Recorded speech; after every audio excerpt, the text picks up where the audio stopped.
Hello everyone, welcome back to the channel. Today I'm going to show my final team review. So yeah, I think it's right now is Tuesday 5:34. It's actually a day before the game, the first game of the year. I figured I wasn't sure if I was going to do this, but I decided to, that I had to.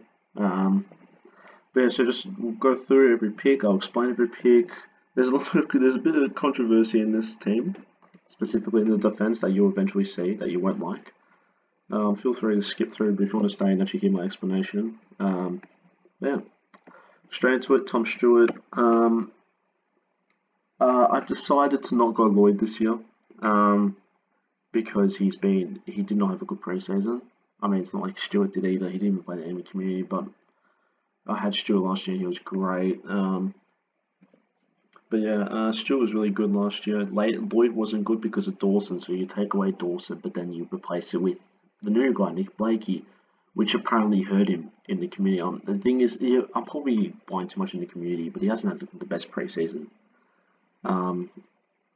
Maybe it's just that it was a bad game, but at the same time, a lot of people get sucked in. Not sucked in, but it sways their opinion. It's only one match, but it's the only match we can really look at. Next pick, Jack Crisp, easy as you like. I mean, it even says here on the notes, very good. Plays in the middle. He starts in the middle now. He's actually a full midfielder now. So there's no reason to not have the guy. I feel like he should be in everyone's team. I understand how he only has 34%. I think it should be 50. Just like James Short. We're all skeptical going short, but I mean, I'm a big Richard fan, obviously, so I'm very biased with this pick. I'm very happy he did well, so I can jump on the back, and if he fails, everyone else can fail with me. So, yeah. So moving on with Short, he was really good. He looked really good. Obviously, I even watched the 6-quarter game. Fucking hell, that was painful. But I watched every movement of the guy in the Amy Community Series match as well. He was really good. It seems like Hooley retiring has finally let him flourish as a player, which is why he's in my team. Now, this is the controversial pick. That's not how you spell his name. I've gone for the pot of the year. Now, let me explain this, right? As I said with Lloyd, the Lloyd situation, Blakey has taken Dawson's role. He had it towards the end of the season, kind of. He started kind of going it, but that was with Dawson. And he was averaging 70s, 80s. Now that Dawson's gone, he slots into that role, and he's going to be amazing. And I'm looking at this and I'm thinking, like, look what Dawson did last year. I was like, I reckon Blakey can do the same and do it better, which is why I'm putting him in. I'm putting him in. That made sense. On to the next players. These are two rookies, self-explanatory. They literally got announced today. They're already in my team, but they're Paddy McCartan and Joshua Gibkis. They're both good picks. I really like Gibkis. I think he had top intercepts last year. He was really good. I think he should be in teams. Onto the bench, pretty simple. I mean, yeah, the owning, that's his name. And O'Driscoll, pretty simple. I don't know if O'Driscoll's going to play. I don't know if Dakota's going to play. I don't think they will. If not, I might have to take him out. The rookie's bench is will probably change. I know it says final team review, like I'm not going to touch it, but I tell you what, I'll probably come game time tomorrow. I guarantee Nick Blakey will be in my team, you guys.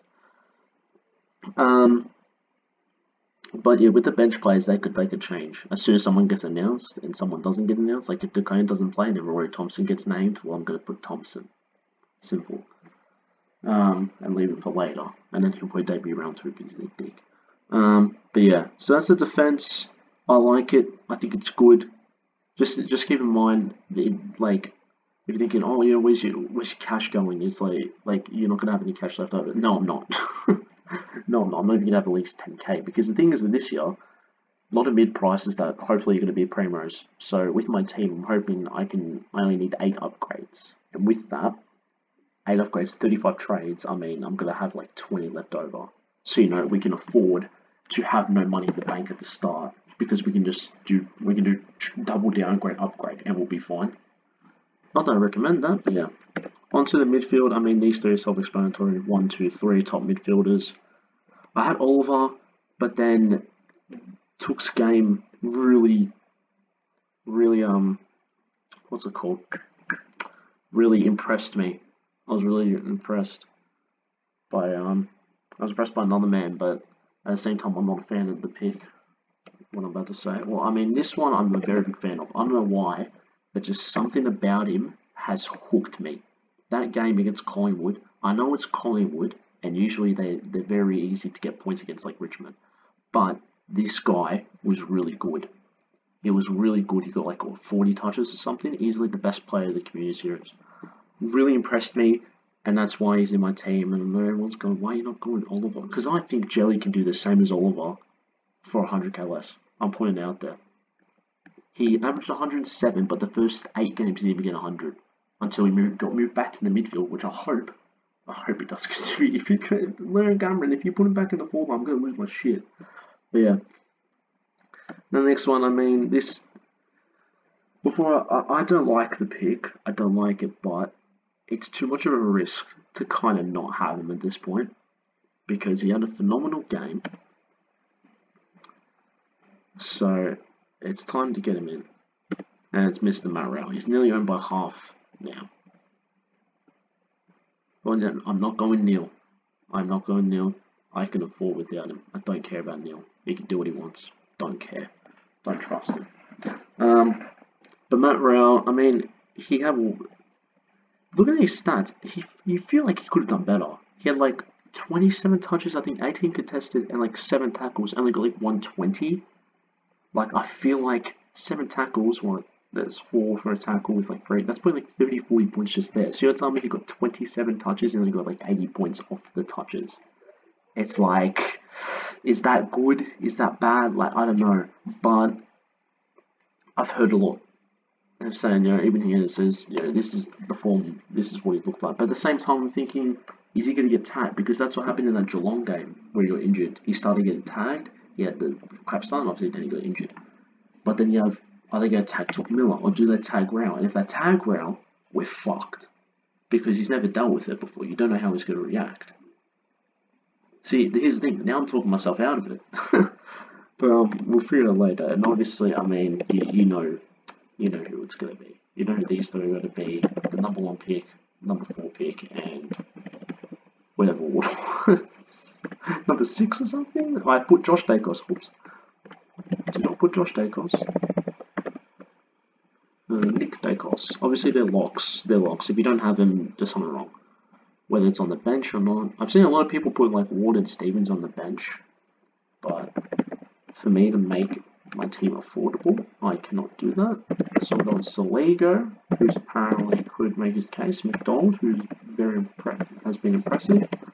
And just because I have to, Parker. Actually, no. Let's go Orland because I just realised I need a good ball. Rux, Gorn, Grundy. Now, I know some people have a problem not going Darcy. I also put this guy, Hayes. Jack Hayes. I think he will play. But Gorn had such a good pre-season and was so impressive. He's clearly the main ruck still because he had more time in the middle.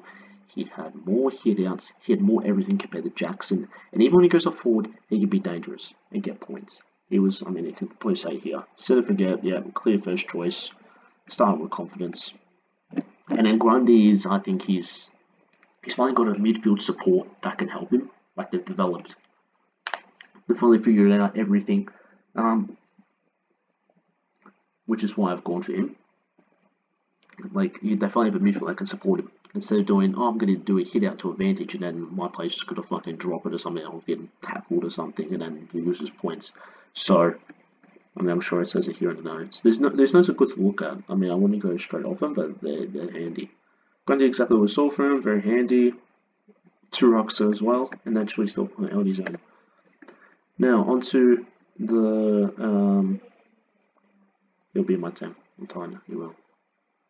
He's come back around to it, apparently. Anyway, straight into it. Why is that? Wait, highest price. I was like, where's Dunkley? I realised he has heavily playing in MC.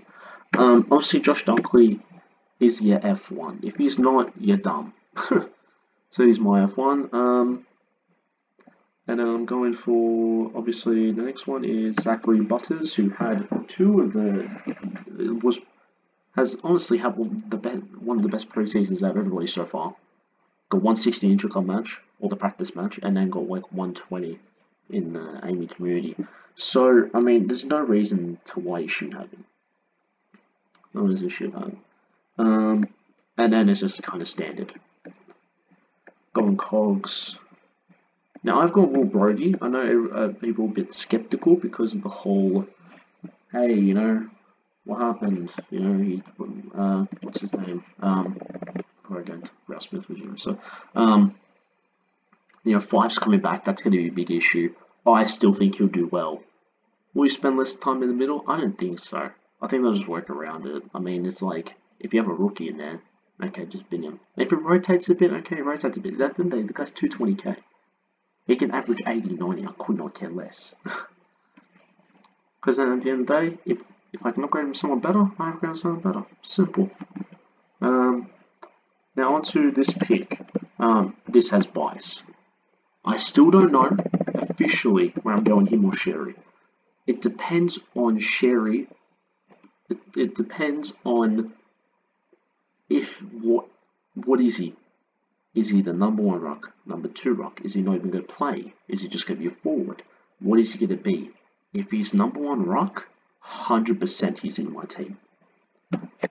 If not, the thing is, the job security is not the best with Ralph Smith because he's going to be an interchange. He will not start 100%, no doubt number 1. He's not starting on the pitch, on the field, but he'll be on the interchange. He'll rotate 70%, get 70, 80, completely fine. Make some money.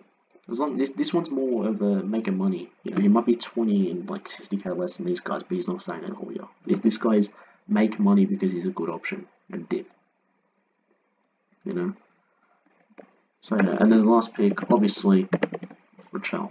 Obviously, you're looking. I have no money. I'm 223. So, Mr. Nick Martin, who's had a good preseason, got selected, and Baldwin. Yeah, it's risky going to Essendon. Baldwin. So that is my team. That is my team. And then obviously with captain swaps, I'm going to go. The thing is, I want to go Gorn, but I feel like he's going to get double rucked. So, and McRae. I say the same thing every time they play Melbourne. Oh, you know McRae. Oh, Bulldogs versus Melbourne. That means the midfields are going to be really hard for them to get good scores in, and then they'll just all get like 130. So it's like doesn't matter. But probably going to still. I feel like Captain Steele is the way to go. Also, if you have Dusty could be an option because he gets honestly last like 5-6 years hasn't gone under like 120 against Carlton. Like no joke. I think maybe he's like maybe got 117 or something like that. But literally, he's so good against Carlton. I don't know why. He just loves playing them. So yeah, the big decision was, do I go round Blakey or do I go like a Hinge? And then stick Ralph Smith in the middle and get Dusty. But I'm thinking, the thing is, I just don't see Rao as someone that's going to stay there the whole year. So I'm feeling like 340k for someone I don't think that's going to be there the whole year is a bit of a waste. Like, you see what I'm saying? But he's too... I guarantee he'll come back for the team review next week. He won't even need that. We'll find out. I got some thinking. But I say final team review, but it's not really. But it is at the same time. But yeah. Obviously, I'm sure there's people saying why not Berry. The Lions midfield is stacked. I don't see him playing in there often. He'll be on the wing at most. And with the wing, he won't do terrible. I know it's only 260, but I'd rather just have Warren Francis because they're the same scores anyway. So yeah, like what's the point? I don't see the point. I feel like it's just a waste of money you can spend on the rest of your thing. But obviously Chapman's basically a cheaper Blakey when you think about it, but I don't trust Chapman. I haven't seen much of him. I saw Blakey. I saw him very good. But yeah, anyway, footy's here. I'm very excited for tomorrow. And yeah, so I hope your team's all going well. Follow me on the socials, SuperCoach Happy, or my main one, Jason Happy, all that. Like, comment, subscribe. I really appreciate it. Thank you all so much for watching. I'll see you all next week.